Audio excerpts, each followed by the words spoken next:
I must go down to the seas again, to the lonely sea and the sky. And all I ask is a tall ship and a star to steer her by. And the wheels kick, and the wind's song, and the white sails shaking, and a gray mist on the sea's face, and a gray dawn breaking. Hello, I'm David Wayne. For generations, men stood on the decks of square-rigged sailing vessels, such as this one, and felt them lift and shoulder into the sea swell. In those Spartan years before the mast, they learned to love the sea and to fear it. But most important, they learned the value of coexistence. Every man had a job. Every man had an obligation. All lives were dependent on the fulfillment of that obligation. There are few of these ships left today. Their value to commerce long since gone. But are the lessons they taught still valid in today's society? 57 students, mostly American teenagers, are studying everything from English to engineering, from physics to philosophy, aboard the Statsraad Lehmkuhl, a square-rigged, three-masted bark registered out of Bergen, Norway.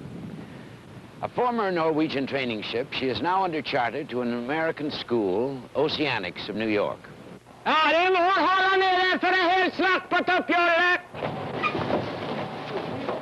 It is not a pleasure cruise, nor do the students merely go to school. They are an integral and necessary part of the working crew. There are 26 professional officers and seamen on board, but a ship the size of the Lehmkuhl requires a minimum of 70 to 75 hands to maneuver her at sea.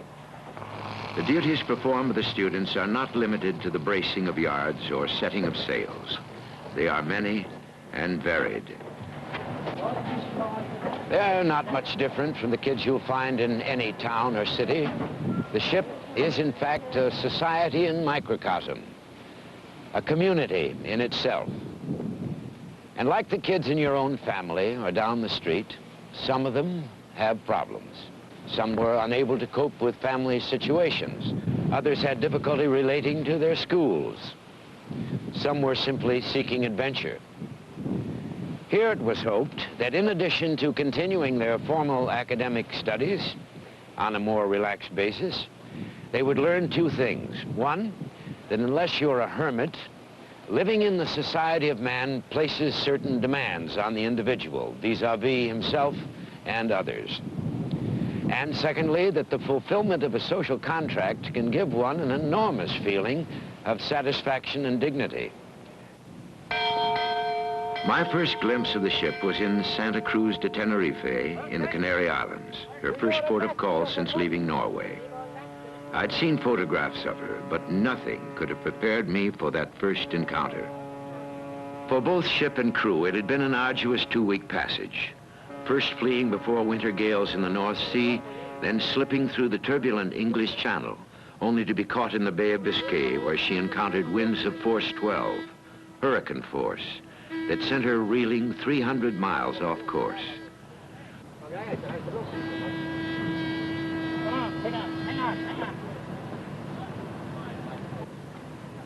From Santa Cruz, we were headed for Bathurst, capital of the Gambia, West Africa. The Lehmkuhl is under the command of Captain O. DeFoso, a man who has spent much of his career at sea aboard her, starting as a cadet in 1933. But perhaps the saltiest of her officers is Sailmaster Burness. There are few of his breed left, the wiry, tattooed sea dogs who have harnessed the power of these tall ships throughout the history of sail. He is, in fact, a captain in his own right and came out of retirement to help run the ship and pass on his knowledge of cordage and canvas to the students. Another key man is the chief mate, Stig Floden, yet another fully qualified captain serving voluntarily in a lesser position out of love for such a ship and its school. But the man who runs the deck is the leather-lunged bosun. The first day out of port is a work day for all hands. There are no classes. Before the ship can settle back into a normal routine, she must get under canvas. All sails are raised or lowered by hand, what the crew whimsically refers to as Norwegian steam. The first sails to be set are forward, the jibs.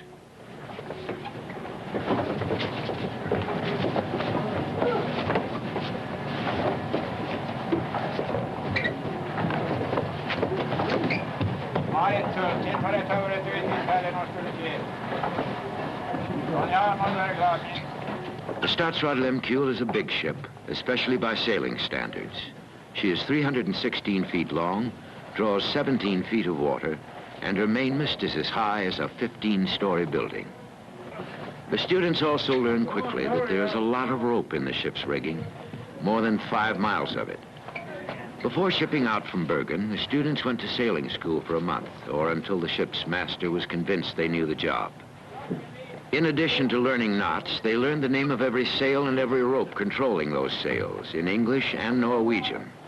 Although most of the crew speaks English, the students were required to master commands in Norwegian. Sail training is conducted in Norwegian because in an emergency it is considered safer for the officers to speak in their native tongue. The Lehmkuhl is capable of carrying 22 sails aloft, but with extras and summer and winter sets, there are more than 100 in her sail lockers. The students handle the sails with respect, for even though the Lehmkuhl has an auxiliary engine, she's basically reliant on the wind for power. And as was demonstrated graphically in the storm, it was the canvas that pulled them through, not the engine.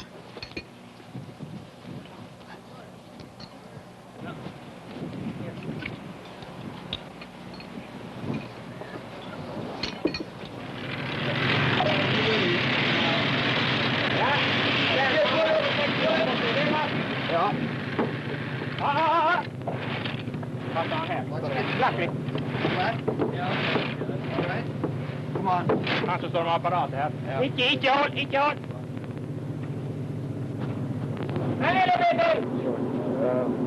Kom igen! Ja, over i fallet. Just ni där. Ja. I fallet. Kan du hålla fast med det?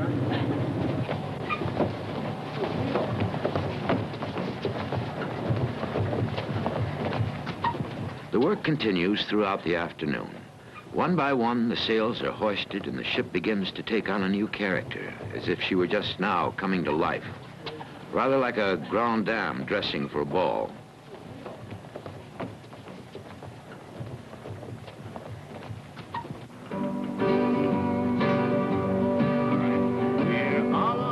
After a break for dinner, the students continue to spread canvas on the fore and mainmast.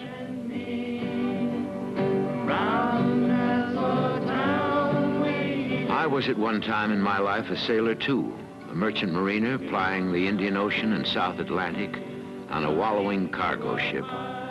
And like all sailors, or any man who has wandered to the edge of the sea and spied a white sail on the shifting gray-green canvas, I have dreamed of sailing ships such as this one. I could not appreciate the size and complexity of the Statsraad Lehmkuhl until I stood on her weather-smoothed decks and looked up at her rigging. And what truly astonished me was the facility with which these kids handled that rigging and themselves in it. These were city kids, suburban kids, to whom sailing meant a toy boat or a dinghy. Now, less than 6 weeks after first setting eyes on this ship, they ran up and down their ratlins with the easy contempt born of familiarity. There was a lot of good-natured grumbling. All sailors grumble. But it was obvious to me that they were thriving on the regimen of hard work and discipline. On this first long day at sea, for example, they worked until after 2 o'clock the following morning. Well, I feel so broke up. I wanna go home. I wanna go home. Now hoist up the John B. sails. See how the mainsail sets. Call for the captain ashore. Let me go home. Oh, let me go home. Let me go home. Other vital functions are handled by the students, notably the watches. The bow watch. the wheel, keeping the ship on course. And one station all sailors take seriously, the aft or last buoy watch, the final lookout for a man overboard. In addition, every 15 minutes, someone makes a complete tour of the ship below decks on fire watch. The day begins early for students and professional crew. Reveille is at 6:30. From then until 7, the students clean themselves in their cabins. At 7, there is the first muster. Following muster until 8 o'clock, the ship is cleaned thoroughly every day. Each person has a cleaning station. The 57 students are divided into 6 groups of approximately 9 students each. At any given time, 3 of the groups are working the ship, 1 on watch, 1 on standby, and 1 free to sleep. Meanwhile, the other 3 groups are going to school. But all groups, except the 1 asleep, man cleaning stations. At 9, they have their second muster and receive the orders for the day.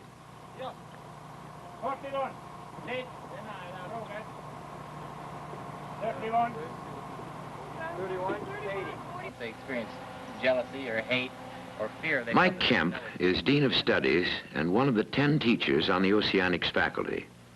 Here, Mike is leading an English course entitled Myth, Dream, and Identity, combining mythology, psychology, and English literature.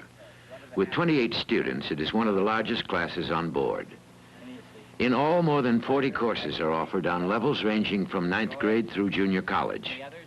There are the usual high school subjects such as algebra, biology, English, foreign languages, and history. Where possible, the class is related to activities aboard ship. Algebra, for example, might include a problem involving computation of the ship's speed. The validity of this concept has been proven through the Oceanics experience. How'd you write? Speed equals distance divided by time, right? There are more exotic subjects, such as this one-on-one class in Oriental theology taught by Japanese-American Eiji Imamura in the singular solitude of the rigging. Other important aspects of the Oceanics curriculum are the field trips in each port. Here again, the student is given an opportunity to integrate classwork with first-hand experience. This group of students is leaving the ship at Bathurst, the Gambia, for a long journey into the interior. Their objective is to live and work with African students in a small town 200 miles upriver. The river steamer MV Lady Wright was a marked change from the swift silence of the Statsraad Lehmkuhl. For a day and a night, they pushed up the broad Gambia River to Kaur. From there, they traveled the last 60 miles by truck, crossing on the ferry to McCarthy Island in Georgetown. Here they were met by their African hosts, students from the Oceanics School. Among other places, they visited houses of thatch and wattle in a nearby village. To most, accustomed to the hostilities of urban America, the openness and friendliness of the villagers was almost startling. Georgetown itself is a small, dusty city of about 5,000 inhabitants, mostly shopkeepers and craftsmen. The students also had an opportunity while there to observe the celebration of Muhammad's birthday, one of Islam's highest and holiest holidays. On these field trips, the purpose is not observation, but participation. In this particular instance, however, in deference to Muslim custom, the students were content to watch. Each day while in Georgetown, the students from the Lehmkuhl were taken by their African hosts on field trips where they discussed Gambian culture and history. Witness this structure. In the 17th century, it housed slaves, then the country's biggest export, en route to new world markets. In the 20th century, it still holds the Gambia's #1 export, peanuts. More than 90% of Gambia's export value is in peanuts. In a land that suffers from an extended dry season, the peanut, or groundnut as it is called locally, is one of the few agricultural activities proven productive.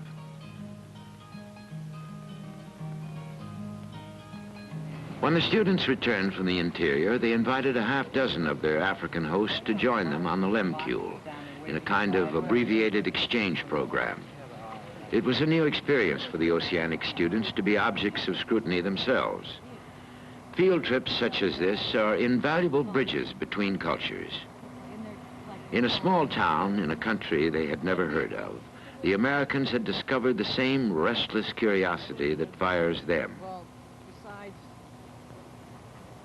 Once aboard, the Africans asked countless questions about the school and the ship, the same kind of questions I had asked when I first came aboard. They shared my amazement at the work in the rigging. It's not, you know, first couple times it's hard. After a while, They were especially impressed with the fact that the girls shared equally in the work, and that one of the girls, 19-year-old Jane Hosty, was regarded by all as a first-rate sailor. At sea, I had asked Jane what she felt about climbing in the rigging. Yeah, I love to climb in the rigging. It's just beautiful up there. Nothing to compare with that. I think there's like about 12, or I don't know how many square riggers left in the world, and it's just so fascinating to think that like 30, 40, 50 years ago, there were so many around, and they were just so important in life, and there's so much drama and literature written about the square riggers, and they're really the most beautiful boats around, I think. There's just something about the yardarm sticking out that's so nice. You have to have a really lot of respect for the ships that are left. Prior to signing on the Lehmkuhl the year before, Jane told me she'd never seen the ocean and had never sailed except on a 16-foot boat, and that only once.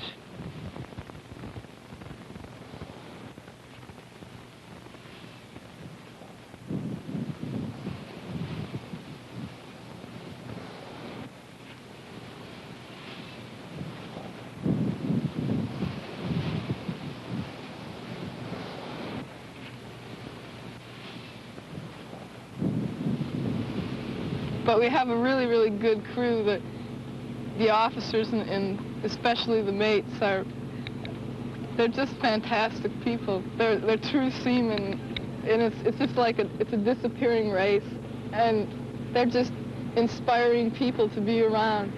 And I have a lot of respect for their skills, and also just for there's a kind of wisdom that you get from being at sea all your life, I think, and a few of the people on this boat have that wisdom, and it just sort of walks around with them when they pace the deck, and they're good people to learn about life from, I think. Yeah, awesome.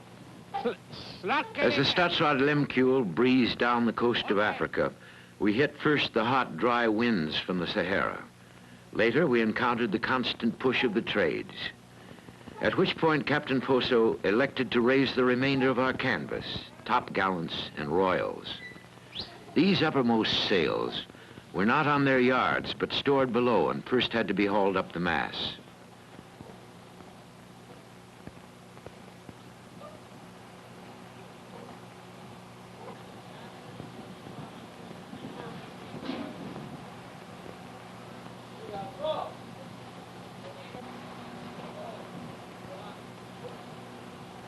When working in the rigging, all hands observe 3 hard and fast rules.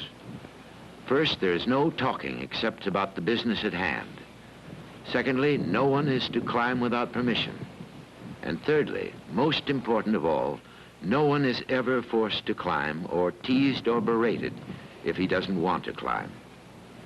Whenever anyone does go aloft, any tool, marlin spike or knife, must be tied to that person with stout cord, a precaution against falling objects.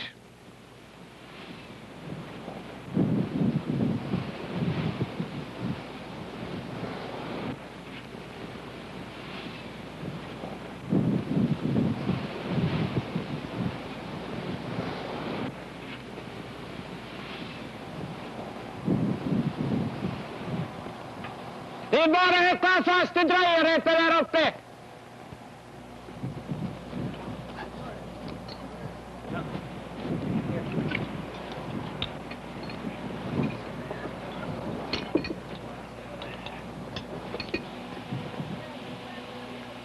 Klart.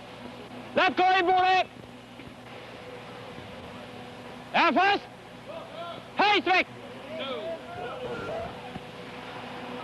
No. Slack on starboard.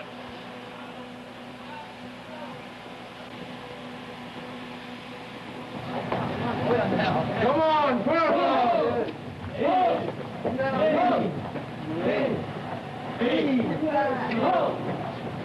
Slack up for starboard thrust! Come on, Peggy.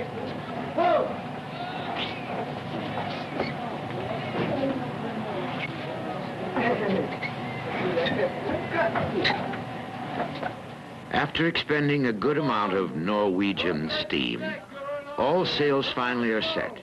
It was the first time in all those weeks that any of us newcomers, students included, had seen her under full canvas, had felt her race before the wind, and known then the exhilaration of a tall ship in a good breeze, the lure that seduced so many men to live before the mast.